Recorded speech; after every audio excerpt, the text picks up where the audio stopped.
For weeks now, we've shown you everything Black Lives Matter stands for. We are trained Marxists. And the terrifying moves they're taking to change everything that makes America so great.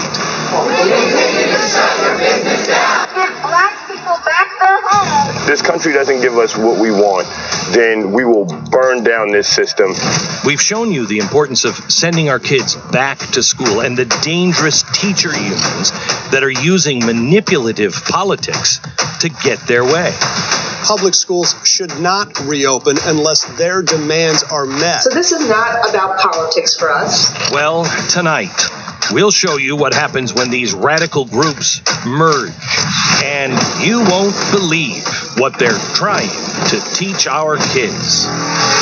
Tonight, Brainwashed, how Black Lives Matter hijacked our schools. Hello, America. I am pleased to say Betsy DeVos, the Secretary of Education, is going to be joining us this hour. We are making this available on YouTube for as long as it can last on YouTube, because this is an episode that everybody needs to see.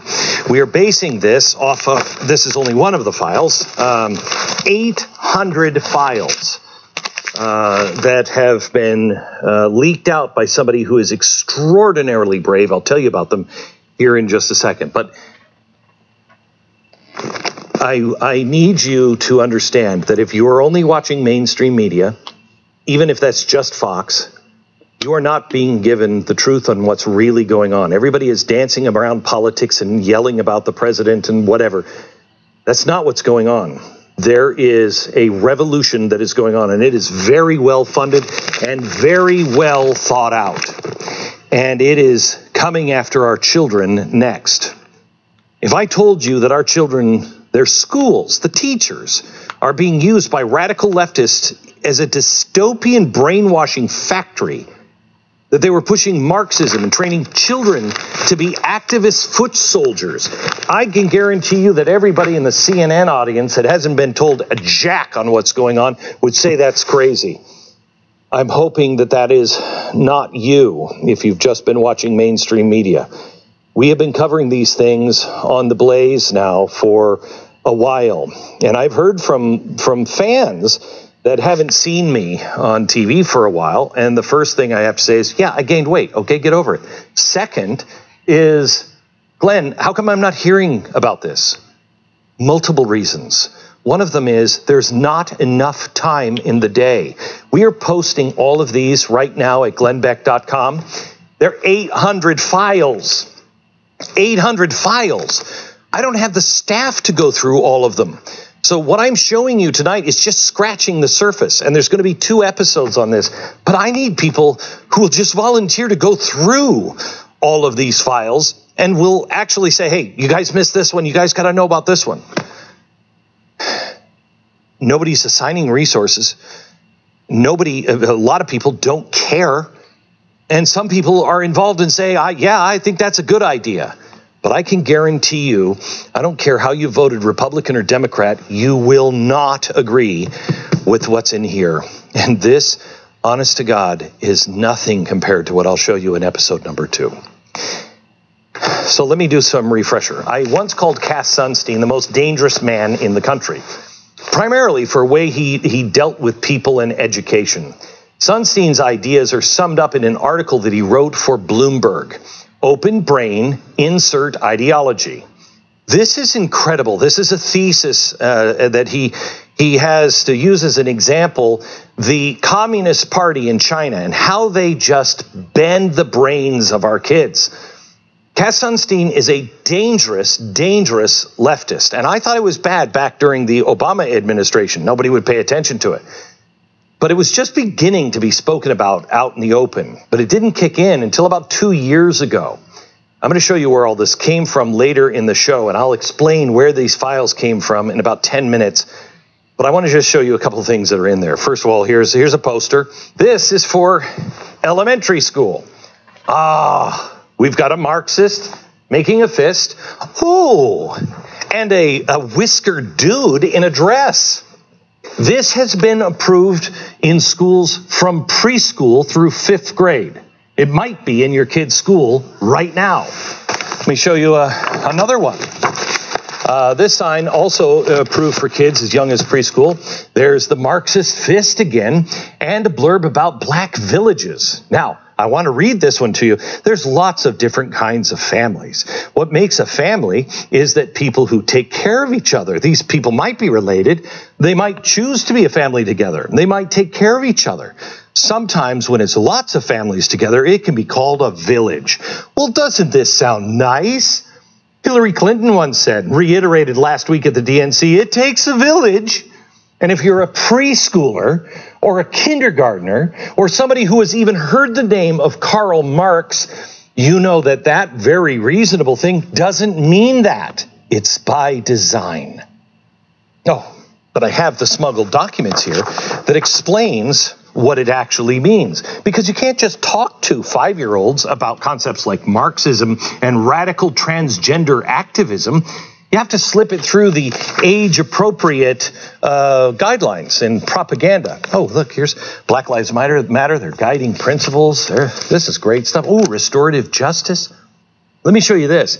This is from the curriculum sent over to schools all over the country. Quote, as we think about discussing big ideas with little people, we consider age-appropriate language so our students or children can grasp the concept we're introducing and incorporate these ideas and language into their own thinking and conversation. In other words, open brain, insert ideology. The forefathers of cultural Marxism likewise knew that you couldn't talk about Marxism, communism, and socialism. Can't say those things out loud. So they used dialectics to hide what is really being taught. All the new language that you're learning, Marxist. That's how they brought radical leftism to the colleges and universities. This is how they're doing it now in grade school. If you take a look at their little dialectics key, which is right here, definitions, and types of symbols that you can use too, you will see this is all in the curriculum. Black villages. What does it really mean, that preschool poster? Well, according to this, black villages is the disruption of Western nuclear family dynamics and a return to the collective village. Now, gee, where have I heard that before? I remember. Black Lives Matter from their own publications. Quote, we disrupt the Western prescribed nuclear family structure requirement by supporting each other as extended families and villages that collectively care for one another, especially our children. I'm sorry, but my family is not in a collective. My children are my children. Never forget who these people really are. They openly brag about it. Watch. I also think that it might... I think of a lot of things. The first thing I think is that we actually do have an ideological frame. Myself and Alicia in particular are trained organizers. We are trained Marxists. Trained Marxists. That was Patrisse Cullors, one of the Black Lives Matter co-founders. You've probably seen that video from one of my other shows or seen it elsewhere. But have you seen this one? The Labor Community Strategy Center is my first political home. It's where I would be a part of what it's famous for, which is the Bus Riders Union. Started by an old friend of mine. Yes, Eric Mann. That's my mentor. Wow. Her mentor, Eric Mann. He sounds delightful. Who is he? A member of the radical left-wing terror group Weather Underground. He was charged with attempted murder of police officers in Boston back in 1969. Black Lives Matter, that's her God. Her mentor. I told you that the violent radicals of the 1960s were training a younger crop to succeed them. Well, they have. And those people put together Black Lives Matter, and now they are teaching this poison to our children. I'll show you the schools where we could track down where this is happening. If you think it's not happening in your school, you are fooling yourself. With virtual school beginning all over the country right now, take this opportunity. Monitor everything that is being taught to your kids. If you see anything, I'll show you tonight. You take that to the school board immediately. In many cases, I will show you later, teachers are implementing this material without approval. Let me show you this. This teacher from Philadelphia tweeted, then promptly deleted his concerns that with online learning from home, conservative parents might be able to listen in when they start preaching about race. Really? One county in Tennessee, if you haven't pulled your children out of this school district in Tennessee, you're out of your mind. They told parents that they were not allowed to monitor their child's virtual classes. Why? How about this? This is a photo that was taken of a child's computer during virtual learning in Los Angeles. Oh, she can't breathe. A concerned father sent it to Blaze TV host Elijah Schaefer after he heard this English teacher instructing her students on, quote, racial injustice and fixing the corrupt system. School this year just started. Let me show you what else we found.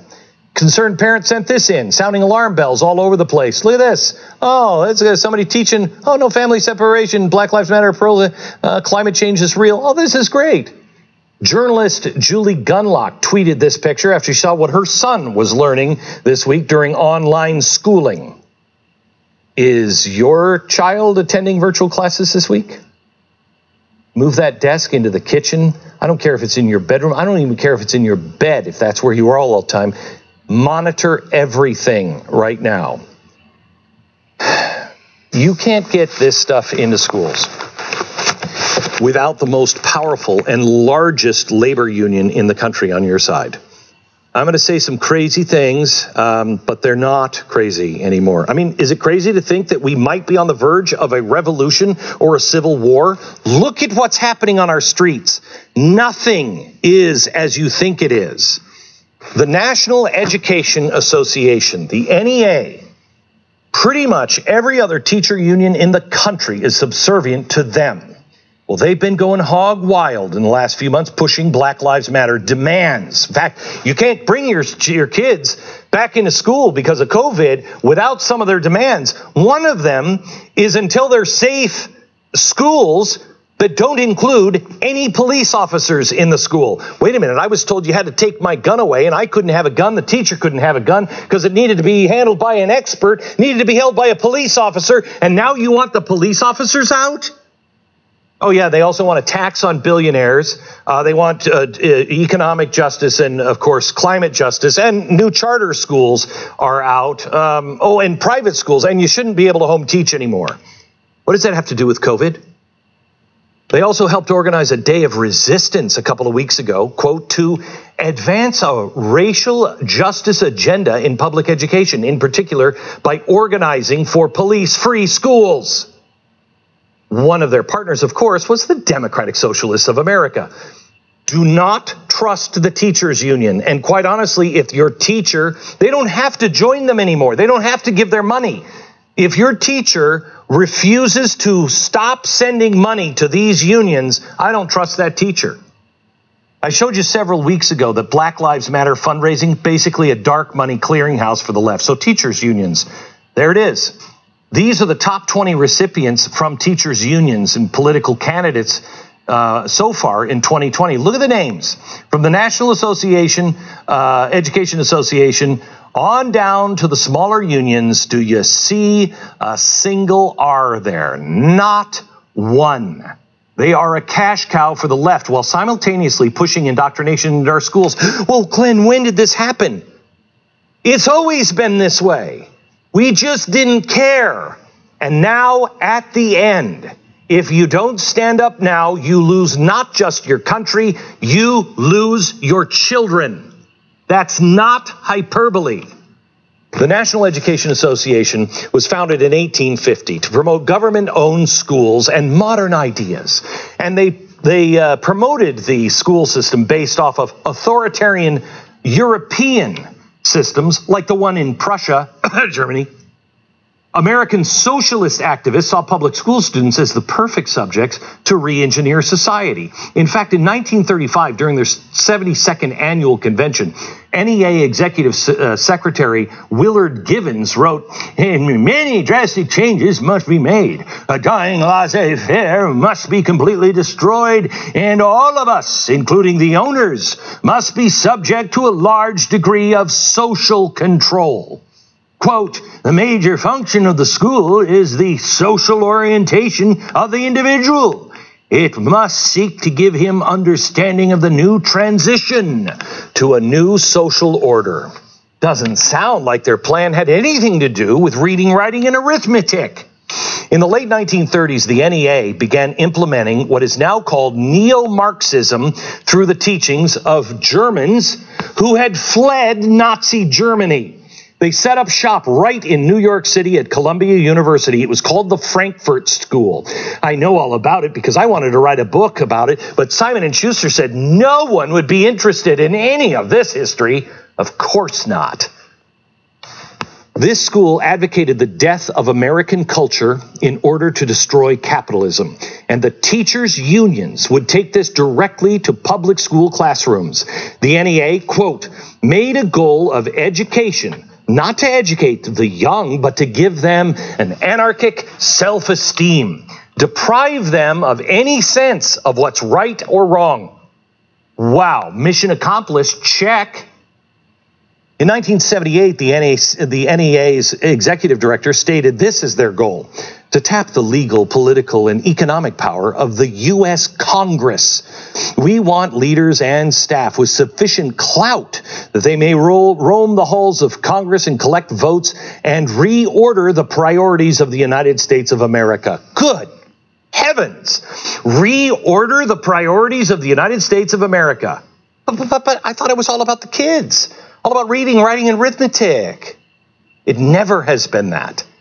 Teachers' unions are pushing cultural Marxism into our school, and they are doing it to fundamentally transform the country. And this is your last call, America. So pay me completely unsurprised when this shows up on my desk. A leaked batch of documents pushing Marxism and Black Lives Matter as school curriculum. And then I saw who the major endorser was. The National Education Association, the teachers union.